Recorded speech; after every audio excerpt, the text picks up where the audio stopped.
Hi guys! Welcome back sa aking channel. Gagawa tayo ngayon ng puto cheese. Ito yung mga kailangan nating ingredients para dito.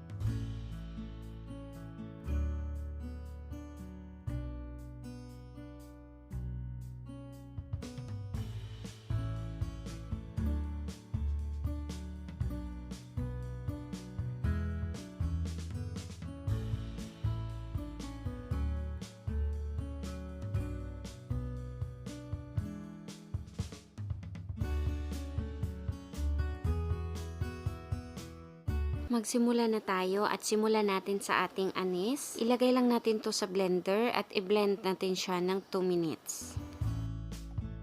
Para lang maging powder siya.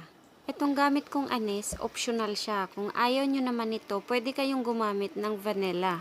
Pero kung ayaw nyo rin yung vanilla, pwede namang wala. Huwag na lang kayo maglagay ng anise at vanilla. So, okay lang naman yan.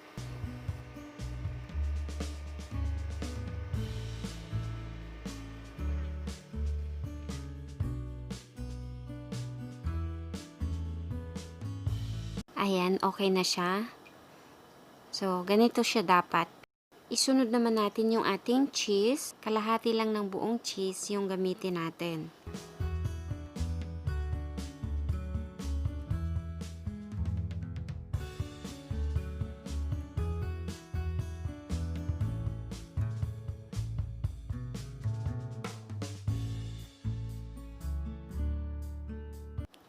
Ayan, so ganyan siya dapat. Pero kung ayaw nyo naman ng pahaba, pwede naman na hindi. So hatiin nyo na lang yan. So ito na, tapos na yung ating cheese. Isunod naman natin yung ating butter. I-melt natin siya. Gagamit tayo ng hot water para ma-melt yung ating butter.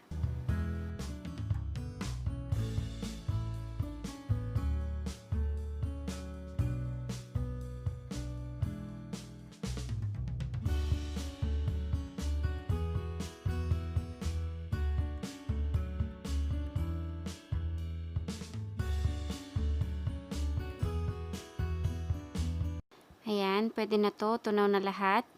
Set aside muna natin siya. Then, gawin naman natin yung ating dry ingredients. Gumamit tayo ng strainer, guys. At ilagay natin yung ating all-purpose flour.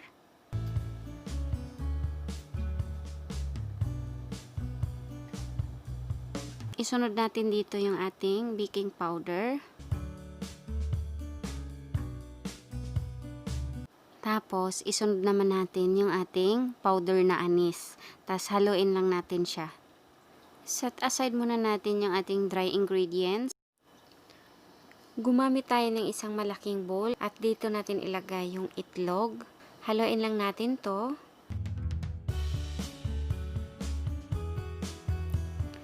Isunod naman natin paglagay yung ating evap. Ayan, ubusin natin yung isang lata na malaki. Tapos haluin lang natin siya ulit. Next, yung ating white sugar. Ayan, ibuhos natin siya dyan. Tapos haluin natin para matunaw yung ating sugar. Yung asukal, pwede ring ihalo doon sa dry ingredients. Pero ako, mas gusto kong ihalo siya dito sa liquid para matunaw siya kaagad pagka hinalo. So, isunod lang natin yung ating butter at saka yung tubig.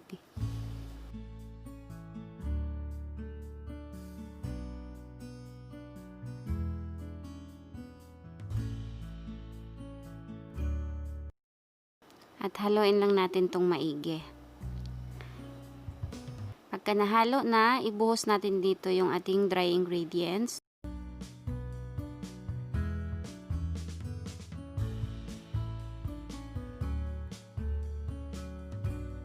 Haluin natin itong maigi gamit yung whisk.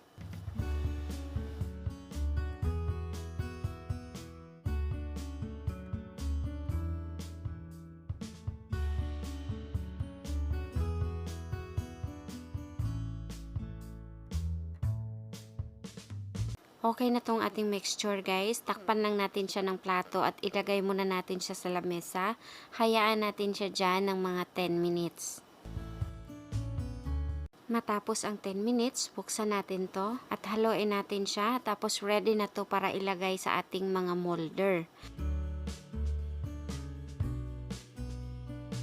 Isalin na natin sa ating molder gamit yung 1 tablespoon na panukat. Sa isang molder, 2 tablespoon yung ilalagay natin. At habang ginagawa natin to, magpakulo na tayo ng tubig. Para pagkatapos, so kumukulo na siya, pwede na nating isalang kaagad. Yung tubig na pinakulo ko, balik kalahati doon sa cooking pot.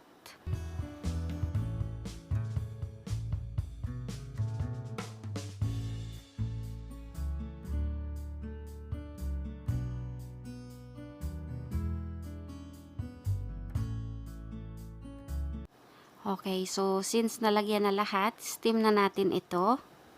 Yung takip ng ating lutuan, lagyan nyo ng towel or malinis na tela para yung tubig sa takip hindi tutulo doon sa ating puto.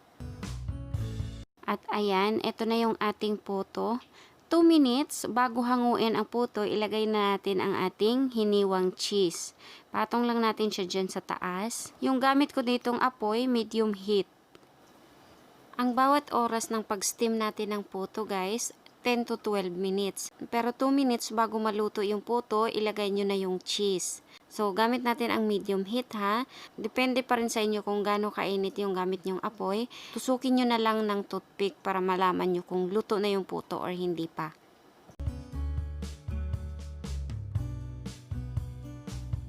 Ayan, pag nalagay na lahat ang cheese, takpan lang natin siya ulit and then mag-antay tayo ng 2 minutes. Okay, 2 minutes na guys. Ayan, ayan na yung ating puto. Tusukin lang natin ng chopstick. Walang dumikit sa chopstick, ibig sabihin luto na siya. So, hanguin na natin.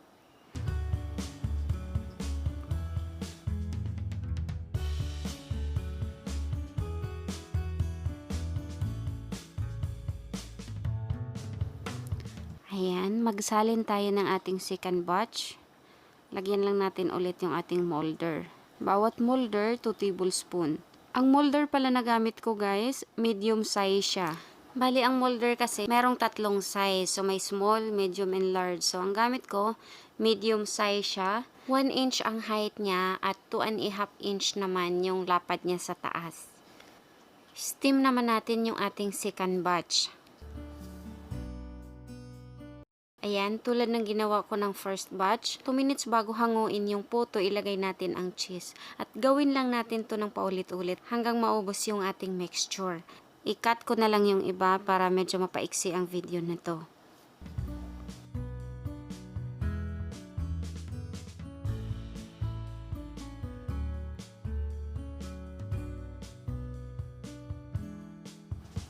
Ito na yung ating second batch, luto na rin. Hanguin lang natin siya ulit.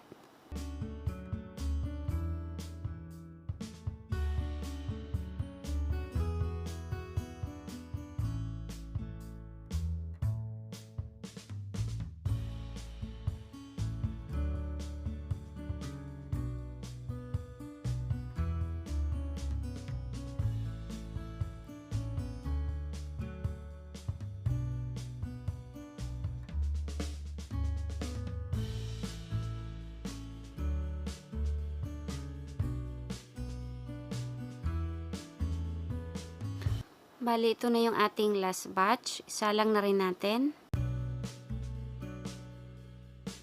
So, ayan. Ito na yung ating finish, guys. Pero ito lang yung sa plato yung nilagay ko. Meron pang nakalagay doon sa mainit pa. Hindi ko pa siya tinanggal doon sa molder.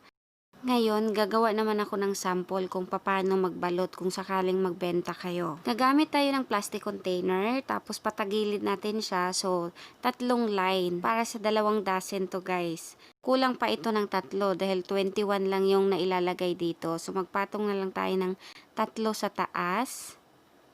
Ayan, katulad nyan. Tapos, i-wrap natin siya ng plastic.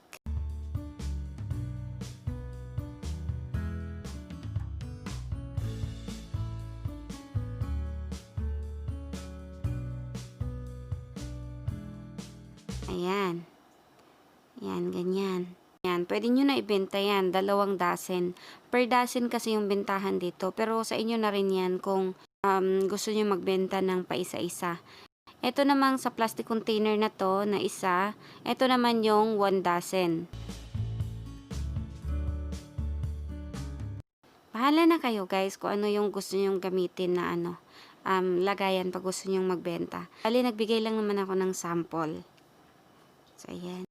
Tapos ngayon, ito naman yung pinaka-importanting part sa video na to, yung costing. So, maglalagay ako dito ng costing kompleto, tapos explain ko na rin sa inyo kung paano yung kitaan. Tapos andito na rin sa costing yung price ng puto natin kung magkano ang isang peraso. Pero guide nyo lang to guys, pwede kayong magbaba, pwede rin kayong magtaas, depende pa rin sa inyo talaga kung magkano yung gusto nyong i-price para dito.